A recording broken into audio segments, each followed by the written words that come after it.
Hello, everyone, and welcome to this JCLS program. Max Brooks is the internationally best-selling author of World War Z, The Zombie Survival Guide, and Minecraft: The Island. His graphic novels include G.I. Joe: Hearts and Minds, The Extinction Parade, Germ Warfare: A Graphic History, and The Harlem Hellfighters. He holds a dual fellowships at the Atlantic Council's Brent Scowcroft Center for Strategy and Security and Modern War Institute at West Point.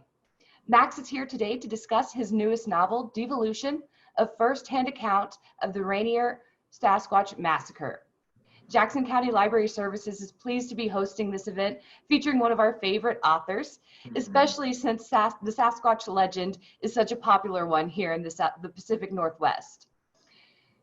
We are also excited to announce that today we have launched our Search for Sasquatch program. The 60 winning searchers will receive a copy of Devolution. To win, you must find one of these wood rounds with the image of Sasquatch, which have been hidden around Jackson County on urban and rural trails and near our libraries.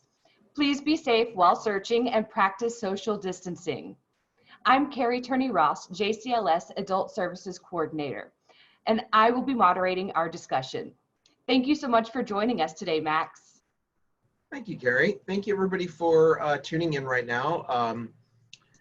This is obviously an unusual book tour that I'm doing because we're all at home, and I appreciate your time because it's a heck of a lot easier to switch over to watch something else, so I will try not to bore you.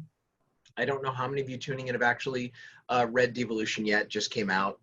Those of you who haven't, I'll just give you a quick spiel about what my new book is about, and then we will open up the floor for questions. So my story begins in the Pacific Northwest, big shock, in the high-end, high-tech eco-community of Greenloop. And Greenloop is nestled right in the foothills of the Cascade Mountains. And these are not off the grid hippies. And Greenloop is the grid. Greenloop is the new model for how America should be living. This is the green revolution incarnate through technology. And what I mean is, if you went to this small half-dozen collection of homes situated around a common house, you would see people living as if they were living in the heart of any major city. They have their food delivered by drones, just tap on their phones. They get up every day, they telecommute to work. These are smart homes, solar powered. If anything goes wrong, it sends a signal down to the town, which sends up a maintenance crew and a driverless electric van. And they've got everything they want. So they can live with all the comforts of an urban lifestyle, but in a rural setting. And that's the point. The point of the town is that we can actually have the green revolution by introducing urbanites to the natural world. And we can finally live in harmony with nature without having to sacrifice any of our material comforts. And it is working until Mount Rainier erupts.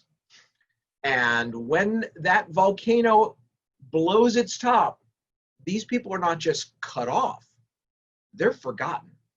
Because Rainier blows in the direction of Seattle-Tacoma and causes the greatest natural disaster in American history, which then spirals into the greatest civil unrest since Rodney King. This little bedroom community is on the other side of Rainier. So they're totally outside the blast zone, and no one is looking for them. And winter is coming, and they've only got a few weeks left of Amazon Fresh Direct. And these highly educated, highly paid, sophisticated, urbanite David Sedaris fans don't know how to change a light bulb. Remember, these are not rural people. These are urban people in a rural setting. And they don't know what to do. And so they're going to have to dig in and discover new skills and make new tools and try to find a way to turn their 21st century Levittown into a self-sufficient medieval village if they're going to survive a very brutal winter. And that turns out to be the least of their problems, because the volcano has also driven a pack of very hungry, very large Sasquatch creatures away from their traditional foraging ground. And Sasquatch, like all great apes, is omnivorous. And this pack is needing to stock up on calories for the winter as well. And they come up against Greenloop, which to them is a pen of sheep. So if you wanted to boil down my book, I guess, into one sentence, it is Ira Glass and Fran Lebowitz versus Bigfoot. That is Devolution. So now I will open up the floor to questions, because I'm much more interested in what you have to ask than what I have to tell. So take it away, Carrie. All right, let's see what questions are coming in so far. All right. So this one says, I'm curious if you've seen the news story regarding Sasquatch and Mount St. Helens. That was a local, it said a local Bigfoot that lived around Mount St. Helens might have been killed in the 1980 eruption. And if you did hear about that, did that play into any of your research? It did. Well, yes. I have read that story, and the Mount St. Helens Bigfoot, that is one of the cornerstones of the book, because there have been Sasquatch sightings around Mount St. Helens that go way back to the 19th and early 20th century. So I believe it was the story of Bauman, the trapper, the fur trapper, that was murdered by a Sasquatch creature. And I use the term murder, not killed, because according to Teddy Roosevelt, who heard this from the trapper and wrote it down in his book, Jessup, the murder victim, was not eaten, was just brutalized. And that's a very powerful story. That's one of the main Sasquatch lore stories, which I include in Devolution. I break up the Teddy Roosevelt story from his book and place it at strategic points in the novel, so we get a sense of how these legends have enticed us and tantalized us and haunted us for many, many, many years. All right, so here's another question that came in from Natalie. It says, your books are amazing and truly terrifying to read. I hold the opinion, much like many others, that listening to the audiobook version of World War Z and Devolution is a bigger experience in horror. How much input do you get in casting the amazing voice talent, and what's the process for choosing actors? That's a good question, Natalie. I will say that, just backtrack a step, audiobooks mean a lot to me because I have a very severe learning disability called dyslexia. We don't call it a disability now. It's a difference, right? It's a difference. Well, let me tell you something. When you're growing up in the late 70s, early 80s, and you're working twice as hard and doing half as well, and your teachers think that you're lazy or you're just goofing off, it sure as hell feels like a disability. But I was very lucky. We tend to throw around the word privilege a lot. Everybody throws privilege around and everybody else. Well, I legitimately was privileged because I had a mother who somehow discovered this thing called dyslexia. And because there were no accommodations at that point, she invented them. She had me tested, and one of the results of the test was that I learned better by listening than by looking. So she took all my books, all my school books, to the Braille Institute for the Blind. And it's a wonderful organization. It's still there. They just celebrated their 100th anniversary. They had all my books read onto audio cassette. And that saved my academic career. And in addition to that, my mother also read to me every night. And so when she had to go work, because my mother was an Academy Award-winning actress, so when she had to go shoot a movie and she was halfway through a book, she finished the book on audio cassette. So it's pretty freaking cool to have your mom read to you every single night, either in person or on tape. And so as a result, audiobooks mean a lot to me. And I always try to make the audio version of my book as good, if not better, than the written word. And so I have a huge say now in casting. I didn't always in the beginning. I haven't listened to the first zombie survival guide on audio because they cast it without my input or approval, so whatever. So, but World War Z, yes, I had a huge part in casting these people. I wrote letters to them personally asking if they would be part of this. And each letter had to do with why I thought this person was important and how I'd followed their careers. One of them, F. Murray Abraham, who they said, don't even try. F. Murray Abraham, he don't get out of bed for a small fortune to do an audiobook. So I wrote him a letter talking about, Sir Abraham in the late 80s, when I was a kid. My mother got me the audio tape of Red Storm Rising, and you read it all. You read American, Russian, English, Norwegian. You showed me the audiobook can be an art form. And so I got him. And I said, I can't offer you a small fortune, but I can offer you a time machine to the kid I used to be to make his dreams come true. So yes, audiobooks are massively important to me. And especially with this one, because, the reason this book has come out a month late is because we had to delay the audiobook because we couldn't safely get the cast in the studio. So Random House had to pivot and send us all, because I'm on it too, send us all giant crates of sound equipment. We looked like domestic terrorists. And in addition to the sound equipment, they sent us a laptop when you hook it up and go on Zoom, the sound engineer could talk to us live and tell us how to basically assemble a sound studio. So I set up my little Harry Potter studio under my stairs, recorded my part, everybody else recorded theirs, and we put together a great audiobook. And I'm very proud of it. And I'm very proud of the cast because I get approval on all the casting, and I reach out to them personally. And it helps that I got my start in cartoons because I used to do cartoon voices. So I know some of the agents and the managers, so I've got some ins. If I can put everything I do on audio, then I've done my job. That's great. So here's another question. Do you believe in Bigfoot? I definitely believe in the possibility of it. I think that there are some cryptids that scientifically cannot happen.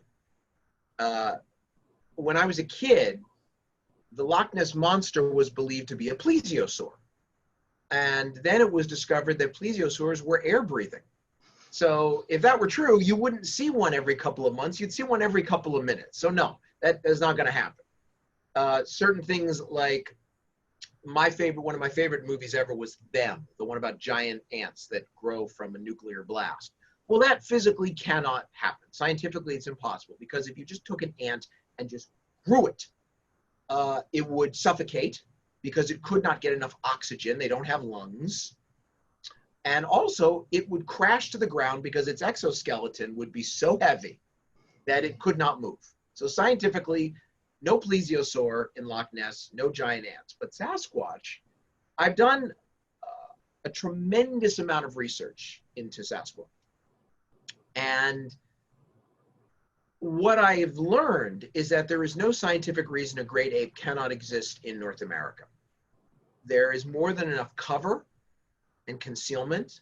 There's more than enough nutrition available to sustain a great ape, even one as large as Gigantopithecus. So there's no reason Sasquatch could not exist. That being said, I may be one of the few Americans left that still believes in science and evidence.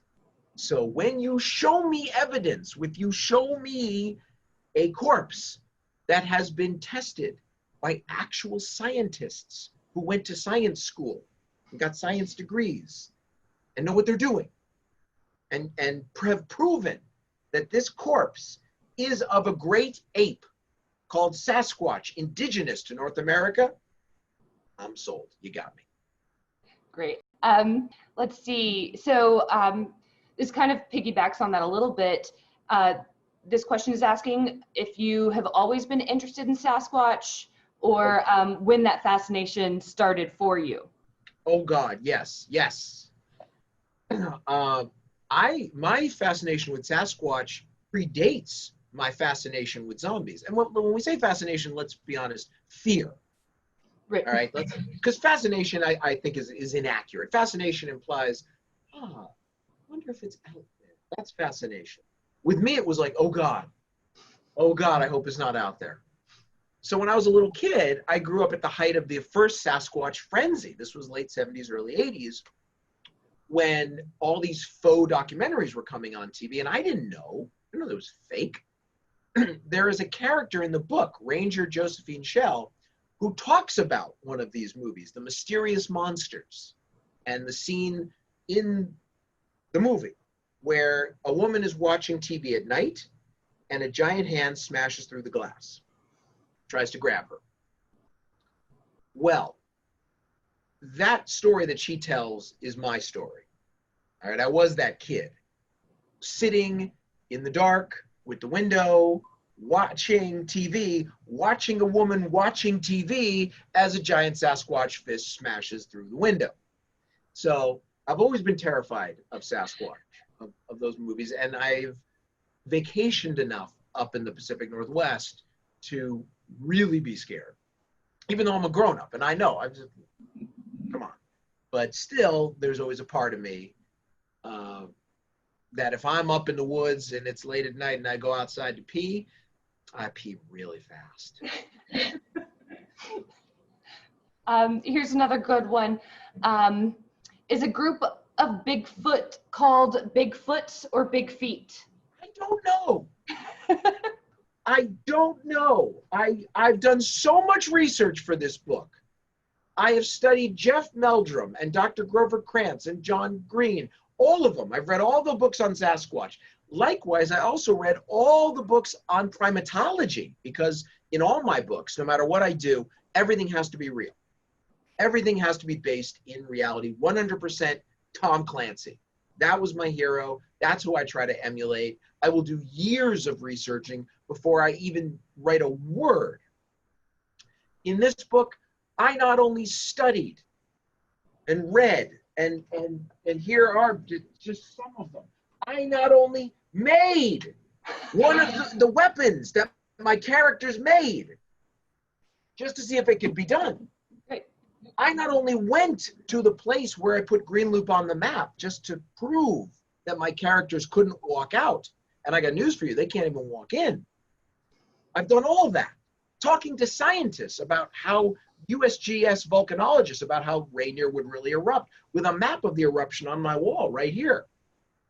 I've done all that. And I still have no idea. What is the plural for Bigfoot? I guess that's one of the mysteries we'll always wonder. Unsolved mysteries. All right. Kristen asks, she says, I'm curious about the reference to the gates of Auschwitz, labor makes you free, at the end of one of the characters' story arcs, trying not to give any spoilers here. She said, maybe I'm looking for a comment on the big ideas you were working on to convey that they were simmering under the surface of the book. Does that make sense? Yeah. No, this is what I do. This is my writing. I write about the big stuff, because that's all I think about is the big stuff. But the big challenge is how do you communicate big questions, big themes about the world we live in, about where we're going, about real problems, real crises that could really kill us, to the average voter, which is me. I'm not a professional, but I want to stay alive, and I want to see my fellow Americans stay alive. And I see a huge chasm between those who know and those who vote. And since joining these two think tanks, the Brent Scowcroft Center is a civilian think tank. The Modern War Institute at West Point is straight up military. And I do a lot of these conferences about threats to national security and to the planet at large. And then I go back to my hotel room, and It's never there. Nobody talks about it. You've got this cadre of experts, and then you got the rest of us. How do we bridge that? How do we do that? Well, if you lecture to people, you either scare them away, piss them off, or put them to sleep, if you're just doing this. But if you tell them a fun story, if you put it within a fictional setting, give them a fictional threat with realistic solutions, take them on a ride, but steep your wild and crazy ride in facts and figures and the real research of the real world. If you educate through entertainment, then hopefully maybe you start to get people thinking more about what's out there. And that's what I try to do. And I am not the first person to do this. That is actually called good storytelling. You know, most good stories are not just about Alice falling down a rabbit hole. There are other themes there. You know, Animal Farm is not just about a group of smart pigs enslaving all the other animals. So I'm sitting at the AV Club table in a cafeteria of storytellers much greater than me. Even the Center for Disease Control, in the midst of this plague, a few years ago, they had a zombie preparedness website. And they were not having a laugh at taxpayer expense. They were trying to prepare the public for quarantine and explaining what you would need in your go bag and in your home should a quarantine happen. But if they had said real plague, who would have watched? But you do a zombie preparedness website, it crashed the server. And if our government had pulled its head out of its ass and funded it, maybe we'd be in a better place. So yeah, when I talk about Auschwitz, when I talk about Rainier, and I talk about the I-90 sniper and all the other spoilers that you're going to see in the book, I'm talking about real disaster. How do we prepare? How do we see a crisis coming and not get so scared by it that we put our head in the sands and don't prepare? Or how do we delude ourselves that somewhere out there there's a they, there's a them, there's somebody minding the store when there isn't? Well, you do it with a Sasquatch story, or at least I did. So do you have a go bag in case of emergency? Oh God, I have to. I live in LA. I mean, my mother had the first earthquake kit on the block because she was a kid from the Bronx. And when she and my dad and me, and we moved out here in like 1974, and the ground shook, my mother said, "What the hell is that?" And her LA friend said, "Oh, it's earthquakes. We get them." And she thought, well, we need to be prepared. So we always had an earthquake kit. We always had an earthquake plan. You know, what if I'm at school when this happens? What if my dad's at work? We always prepared. And LA, as we know, is basically the apocalypse waiting to happen. I mean, we have fires that burn up the hills, just burn them up because nobody thinks maybe we shouldn't build houses in the middle of kindling. And then the hills burn and they take away all the roots because those hills are made of clay. And then the floods come and wash more houses into the ocean. And people on TV, you know, and officials go, "Oh boy, who knew? I mean, you know, water from the sky. We didn't see that coming." My mother did. So I was always prepared for what could go wrong. And yes, I have an earthquake kit. And I was shocked that my fellow Angelinos were punching each other over toilet paper. Because let me tell you, an earthquake's a hell of a lot more severe than a pandemic. A pandemic, your house is fine, the lights are on, the water's running, the freezer's still working. All you got to do is just fight your own boredom and just don't be a douche and spread the plague, and then you're fine. All right. Here's another question. I've gotten to read a few chapters of the new book, and you move between characters and mediums of storytelling really fluidly, though there is one main narrative voice. Yes. In this and World War Z and multi-storyline graphic novels, how do you keep all these characters from different perspectives and backgrounds straight in your head? Well, I don't keep them in my head. I keep them on my wall. See that? There we go. Wow. It does. Wow. So I I'm always juggling, and I'm always putting things up on walls. And I'm like with Devolution, each whiteboard, about 5 of them, served a different purpose. Like one of them was just straight out facts that don't change. And that was important for like my guardrail.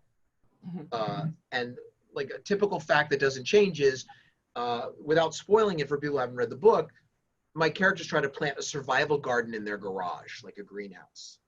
Well, I had to plant that exact garden with those exact seeds, and I had to keep a calendar of how long it would take for these plants to grow, because their growth would determine at what stage the story was happening. You know, I couldn't have my character saying like, oh, I picked my first tomato, and then people who are actual gardeners say, well, tomatoes don't grow and grow ripe tomatoes within 2 weeks. So I had to have that, like, okay, by day 1, first shoot. By day 3, oh, the little arch has come up. Okay, so that was one thing I had to keep in mind. Other things I had to keep in mind were character bios. So those things, who are these people and what are they doing? A map of Green Loop. Literally, so if I say, well, my character walks out and makes a right turn, right, which way are they going? Okay, they're going to that person's house. Got it. Where also that map was, where's the sun rising? Where's the volcano? Where's the wind coming from? I have to keep those constants. So it's a lot. It is a lot to juggle in my head, but it also helps to have an editor. You know, you gotta have a co-pilot. You can't just, I just can't do that alone. So in subsequent drafts, I'm always checking my editor and saying, well, wait a minute, would she have said this if this happened? And would this doesn't, I do that all the time, even in Minecraft. Oh my God, my poor editor, I drove her crazy in the Minecraft book. So wait a minute. If I shoot this arrow, how many blocks before it starts to run out of steam? And then how many arrows have to hit a creeper before it detonates? So I'm always checking and rechecking. And it takes a lot. And I can tell you, for World War Z, it was a nightmare. Because World War Z, at least Devolution, has a through line, a plot, a central character. But in World War Z, it's all different storylines all coming together. And the first draft was awesome. The first draft I wrote out of order. I wrote whichever character I was most passionate about, whichever, it just had to be written. Write me. Yes, I'll write you. Okay. And that was great. But then the next draft was like, oh, I got to put them all together. And then there's logic and there's continuity.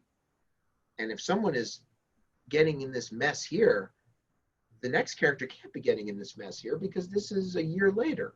And that doesn't, so the editing process for World War Z was just nightmarish, trying to put them all in a cohesive plot line. All right. Do you think some wilderness training would be important for survival in an isolated town like Green Loop? Oh God, yes. No, without spoiling too much, I'll spoil a little bit. Remember, these are urbanites. Now they go hiking every day, with the little poles and the REI outfits, but they go hiking on a trail, which the HOA has manicured and make sure is safe because you don't want to fall and hurt yourself. So they're not going for an actual hike, they're going for a walk. And there does come a time in the early part of the book when they're first cut off. The road is just, they can't drive out. And they think, well, we just walk out. To which one character says, where? Where are you going to go? None of you have ever hiked before beyond the hiking trail. Do any of you have a paper map? Because remember, we all depend on these. What happens when this thing goes away? And if you don't have a GPS and you don't know how to read a map and a compass, I used to many, many years ago when I was in my brief stint in Army ROTC in college, I knew how to do land nav with a map and a compass and the beads, and I could do it. Now I always bring a paper map and a compass just to be safe, because you just never know.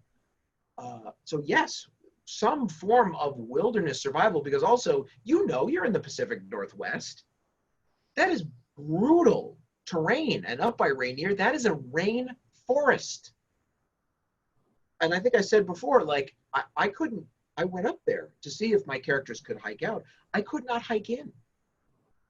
I go hiking all the time, really hiking. I go really camping. I go out in the wilderness, and that would have been a seriously unnecessary risk. If I had slipped on just one rock and broken my ankle, good luck crawling back to the Jeep.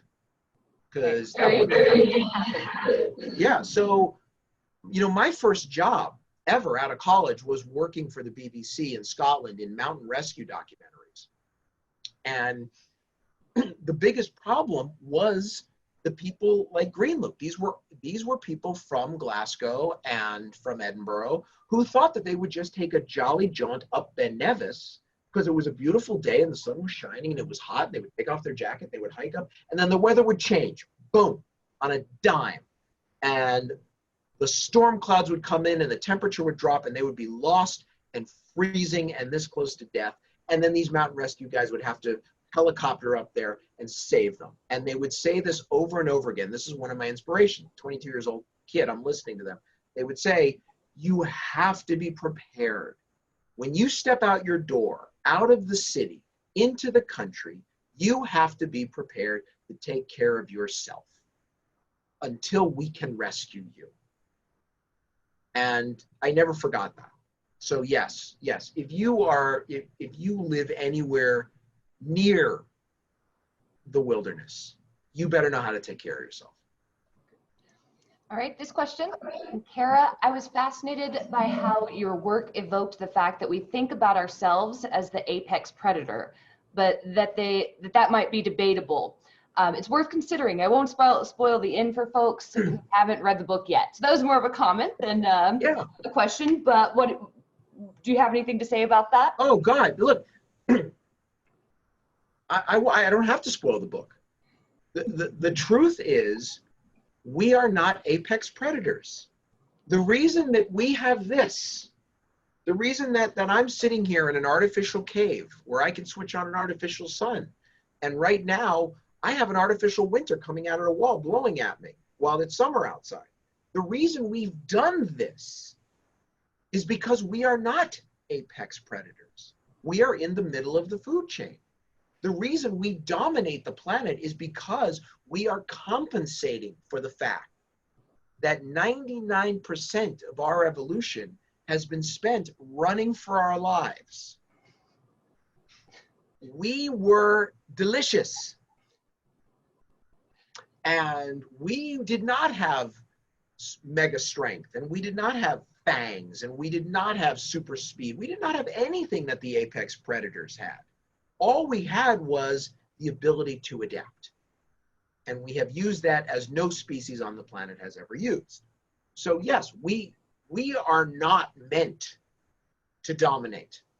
And that is one of the influences of the book. And I personally believe that is one of the reasons we're afraid of monsters, is because we can have nuclear weapons and iPhones and vaccines and everything that makes us number one. But I think that somewhere deep down in the sub-basement of our DNA is the memory of who we used to be. And the fear that some way, somehow, we will have to be demoted to our rightful place in the food chain.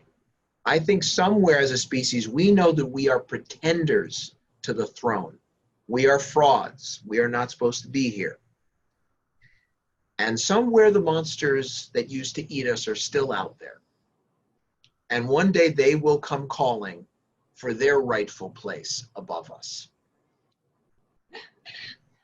Aside from scientific validity you mentioned earlier, what are you looking for when picking a creature or monster to write about?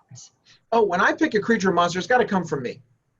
it's got to be personal. It's got to be something that scares me, because I have absolutely no idea what is going to hit, what is going to be successful. I'm not a trend spotter. I get asked that all the time. You know, where do you think, why is this trend happening? Or where do you see the trends going? And why do people like this? And why don't they like that? And what do you think they will like? And I say, I got no idea.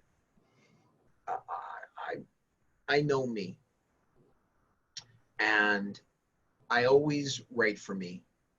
Partially I write for me because that's the best way not to fail. Because if you guys don't like the book and I do, hey, at least I got one fan. You know, since this book has come out, I haven't read any reviews. I haven't read any comments.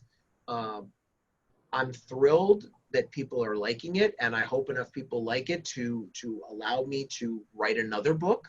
That would be nice. But I can't write for an audience. And so what I do when picking a monster is I go to who I am and I think, what the hell scares me? And how would I stop it? Because I'm not a punishment writer.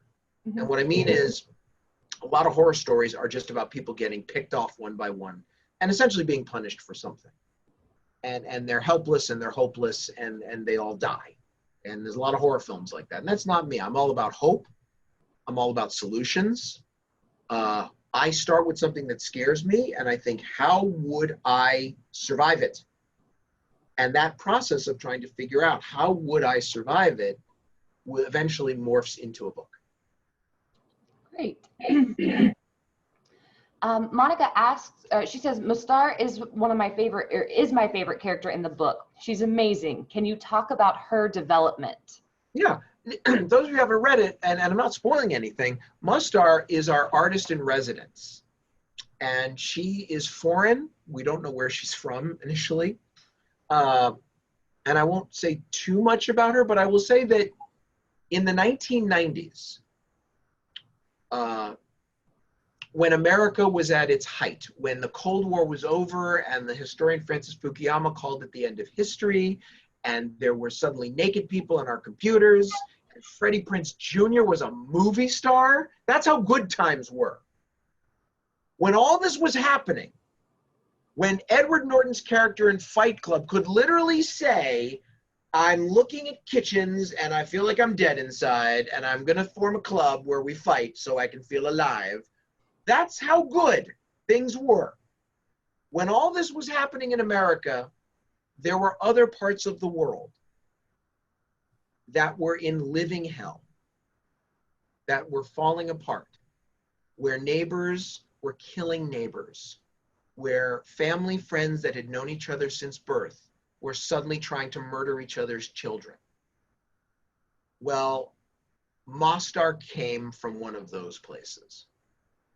And she knows how bad things can get and how fast the bad can get bad. And so when our characters are initially trying to come to grips with oh God, oh, wait a minute, what something bad is happening, because that's a very American thing, where we have a lot of great things about being American. But one thing is we're always sort of last to the horror party. When dark things happen, Sputnik, 9/11, Pearl Harbor, COVID, we're always the last to go, what? What? No. When that happens to our characters, Mostar is like, okay, bad. Here's what you do.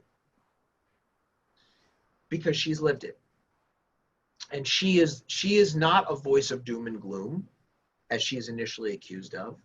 She is a voice of hope. She's a voice of solution.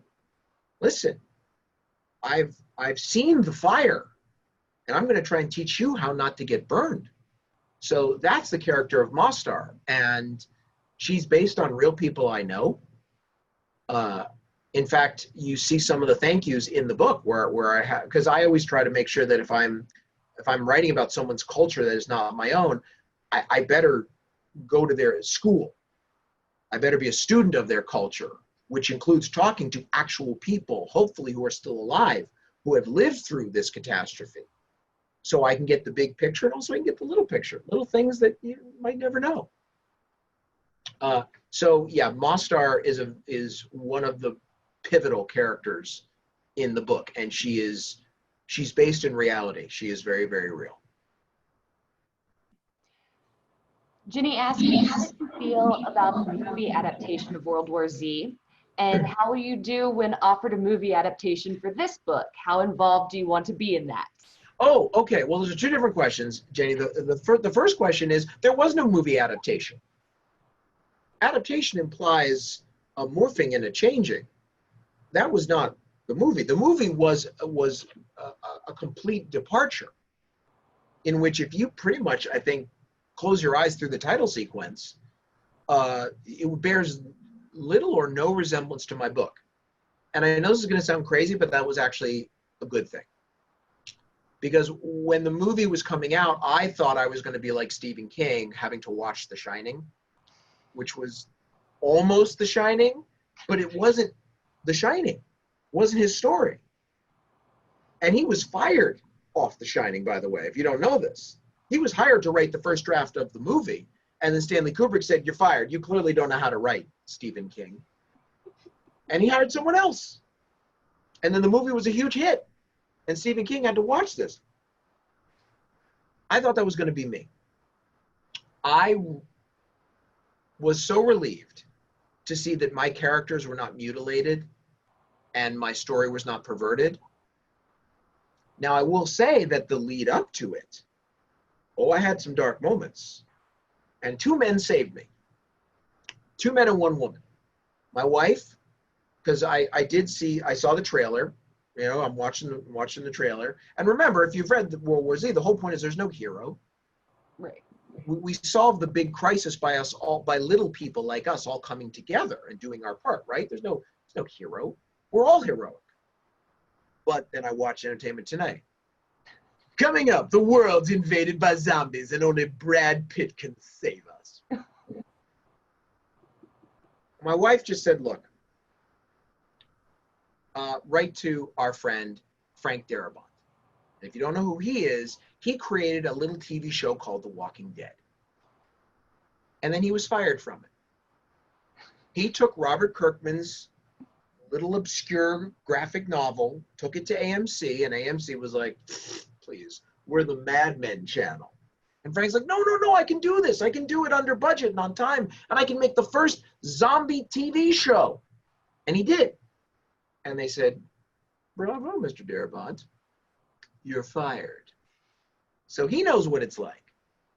So I wrote to him, and I was like, oh my God, Frank, saw the trailer, Brad Pitt with the hair. And Frank wrote back and said, look, they did not ruin your book because they didn't go back and rewrite your book. They made a movie. So what? Your book is your book. If anyone wants to know what your story is, just read the book. He said, listen, don't complain. You get to be pure. He said, trust me, take it from a screenwriter who has written more than his share of movies that have been totally rewritten and still go on the screen with my name attached. And people think that was my vision. Don't whine. And then Frank was so cool, he passed on my email to a friend of his who wrote back and said, what's he complaining about? Who cares about the movie? The whole point of a book writer selling the movie rights is so hopefully the movie will bring attention to the book. Who cares about the movie? Because of that movie, more people will be reading your book. And isn't that why you did it? And isn't that why we all do it? And that man was Stephen King. That's cool. Yeah. So I was very relieved that I didn't have to watch my story up on the screen. Because let me tell you, going to watch The Hobbit with my son, moving on. So I was also relieved that people would read my book. So thank you, Stephen King. Thank you, Frank Darabont. Thank you, Michelle Colas Brooks. Now, as far as this new one, Devolution started as a movie. Oh. Many years ago, many years ago, I was talking with Thomas Tull, who created Legendary Pictures, you know, Godzilla and Dark Knight and Pacific Rim. And I pitched him an idea. I pitched him Devolution. Thomas was so excited, he ran out of the room, out of the conference room, and came back with a giant Bigfoot footprint cast given to him by Jeff Meldrum. So I wrote the idea down. They hired a screenwriter, they hired a director, they tried to make the movie, it never went anywhere. I wasn't too disappointed because the movie was so different from what I wanted to write. And my wife, of course, once again said, well, then go write the book. Stop whining. It seems to be a theme with me. I went back to Thomas Tull and I said, can I have the novel rights back? You can keep everything else. And Thomas said, sure, buddy, go for it. So I did. And now they want to make the movie again. So I would like to be involved, but I'm not naive and childish enough to think that somehow my pure little book is going to end up word for word on the screen. And anybody who does think that needs to have their head examined, because that's a collaborative process with many people and many voices, and also lots and lots and lots of money. You know, I write a little book. They don't have to invest a lot in that book. So if it doesn't do well, they're not out a lot. But you make a huge movie, you have to stack the deck with things that you think people will want to go see. So I would love for the movie to be made. I would love to be involved in some way. And if it bears some resemblance to my book, wouldn't that be cool? All right, this one's a little bit long, but let me get through it. Kate is a complex character, and I'm curious to know more about what hidden parts of her Max was trying to reveal. Early on, there's a scene where she's hiking and pricks her finger on a berry bush thorn, a bush that had only a little while before had unripe berries on it that were oddly eaten. This is before we know that the Sasquatches are starving. And she puts the bloodied tip of her finger to her mouth and notes the flavor made her stomach rumble. Flavor is an interesting choice of word, one that human being may not use in that type of situation. So I'm curious about her as a human being versus her as a mammal. Oh, well, that's a very fascinating question. Well, she starts out as a very different human being than what she is, because she experiences when Rainier erupts, and this is not going to spoil it for anyone else, but when Rainier erupts and they're cut off, and Mostar says, we need to start rationing our food, she experiences something that most Americans have never and will never experience, which is involuntary hunger. You know, we have some horrible poverty in this country. Horrible. I mean, here in LA, this is a national calamity along with Pearl Harbor, the homeless crisis. But you don't see people starving in the streets. Even our homeless people are not starving in the streets on the level that other countries have. The horrific mass famine that has affected every other continent on this planet except North America. We're the only ones. The United States of America, we're the only superpower in the history of the human race that has never been blackmailed by food. We're the only ones. The Romans, the Chinese, the British, Hitler almost strangled them, just like the Kaiser did with submarines. The whole British Empire, Britain was almost starved into submission. Twice. Russia, Germany, sawdust bread in World War I. Not us.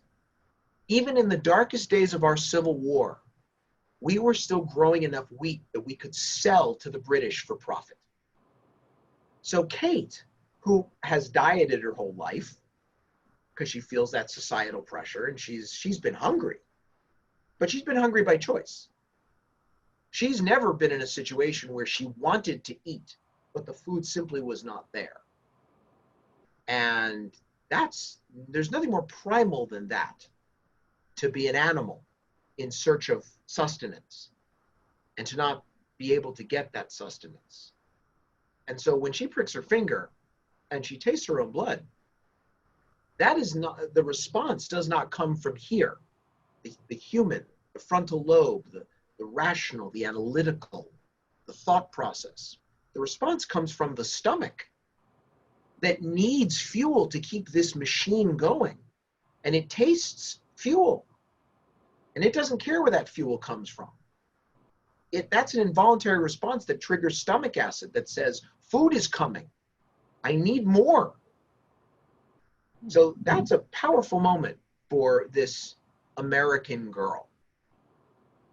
Absolutely. Tell us about the character Dan, how he goes from a couch sitter to heroic figure. Also, will we hear from Kate Holland again? So 2 questions there. Oh, well, you know, it's funny because Dan starts off, I think, I'm trying to think of the psychological term. I think it's loser. He's weak. He's soft. He's entitled. He is broken by the fact that he thought he was a golden boy. And why shouldn't he? His parents told him he was a golden boy. His parents said, you're awesome. And you just keep being awesome. And he got a trophy for showing up. And no one ever kicked his ass. And I don't mean literally, but he never had a professor or a teacher that said, Mr. Holland, that's not good enough. Go do that again. He was never on a team that lost and had to go home with their heads in defeat. His parents, whenever he would come home sad, his parents were like, well, you don't worry. You just tell them that you, and if they don't, then that's their problem. And Dan grew up thinking, yeah, that's their problem. And then he got out in the world. And the world didn't give a shit about his feelings or his awesomeness. And he did something he'd never done in his life. He failed. He'd never failed before. And no one ever taught him how to recover from failure. No one ever said, oh, when you fall on your ass, here's how you pick yourself back up. And he craters. And that's when we see him in the beginning of the book, is this cratered man who is still waiting for the universe to acknowledge, I'm awesome. Come on, universe. I've been told since the day I was born, I'm awesome. Well, where are you? And that's where he starts. And I won't spoil where he goes. All right. Let's see. You mentioned that the release of the book was delayed because of the audio recording. When was it originally supposed to be released? Supposed to be mid-May. Mid-May. Okay. Yeah, I mean, in a perfect world, it was supposed to be mid-May, and I was supposed to launch it at Emerald City Con. I was supposed to go to Bigfoot's backyard. You know, and this tour has been crazy adaptation for me, because that's what I do. I write about adaptation. Every book, there's always a character, a group, a country. Things are going a certain way, and then suddenly something gets in the way, and they have to change in order to get around it, or they will die. I mean, even Minecraft. Somebody wakes up in this world where everything is square, and things don't work the way they're supposed to work. And this person needs to figure out the rules, the new rules, and needs to change themselves if they're going to survive. Well, that's life. Life is about survival. And that's literally been this tour. You know, I built my career one handshake at a time.